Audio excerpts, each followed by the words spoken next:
Զապորոժիեի Թոքմակ քաղաքի շուկայի վրա ուկրաինական դրոնների հարվածից տուժածների թիվը ավելանում է։ 5 զոհի ու 21 վիրավորի մասին է հայտնում ռուսական 10 պետական լրատվամիջոցը։ Ուրբաթ ուկրաինական օդուժը ամենապիկ ժամին է հարվածել, երբ շուկայում մարդկանց մեծ հոսք է եղել։ Զապորոժիեի նահանգապետը վստահ է, որ Ուկրաինայի զինված ուժերը նպատակաուղղված հարվածել են քաղաքացիական ենթակառուցվածքին։ Ահաբեկչության հոդվածով է գործ հարուցել Ռուսաստանի քննչական կոմիտեն։ Բրյանսկի նահանգապետի պաշտոնակատարը ևս քաղաքացիական անձի զոհվելու մասին է հայտնել։ Ըստ Կովալչուկի, Ուկրաինայի անօդաչու թռչող սարքերի հարձակման հետևանքով 1 մարդ զոհվել է, 2-ը վիրավորվել։ Քաղաքացի է զոհվել նաև Ղրիմում։ Ղրիմի ղեկավարը նշել է, որ ևս 2-ը, այդ թվում 10 տարեկան երեխա, վիրավորվել են։ Վերջին օրերին Կիևի թիրախում ավելի հաճախ Ռուսաստանի էներգետիկ ենթակառուցվածքներն են։ Սանկտ Պետերբուրգի մոտակայքում նավթային տերմինալ է շարքից հանել ուկրաինական զինուժը։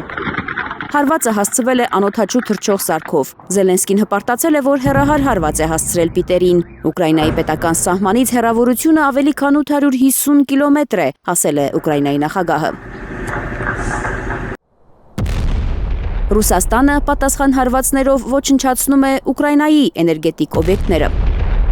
Դաշնության պաշտպանության նախարարությունը տեսանյութ է տարածել, թե ինչպես են Գերան 4 անօդաչու թռչող սարքի օպերատորները Խարկովի մարզի Պանյուտինո բնակավայրում ոչնչացնում վառելիքի պահեստ։ Այն վառելիք էր մատակարարում Ուկրաինայի բանակին։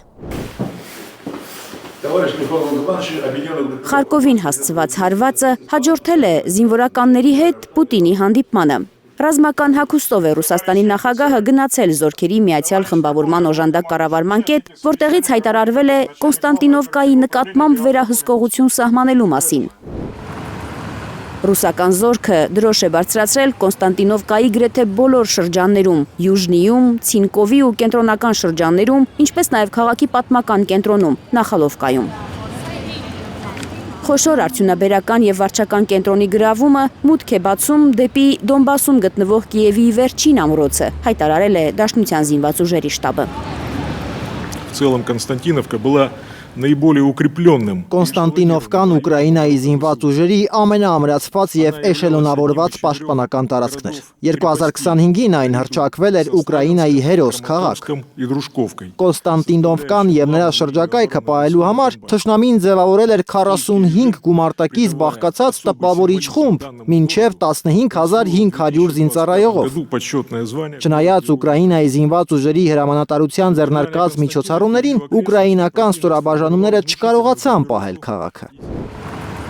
Կոնստանտինովկան Դոնեցկի ամբողջ տարածքի ազատագրման բանալին է, հայտարարել է Պուտինը։ Նա զինվորականների հետ քննարկել է ամառային շրջանի խնդիրներն ու ավելի ակտիվ հարձակողական գործողությունները։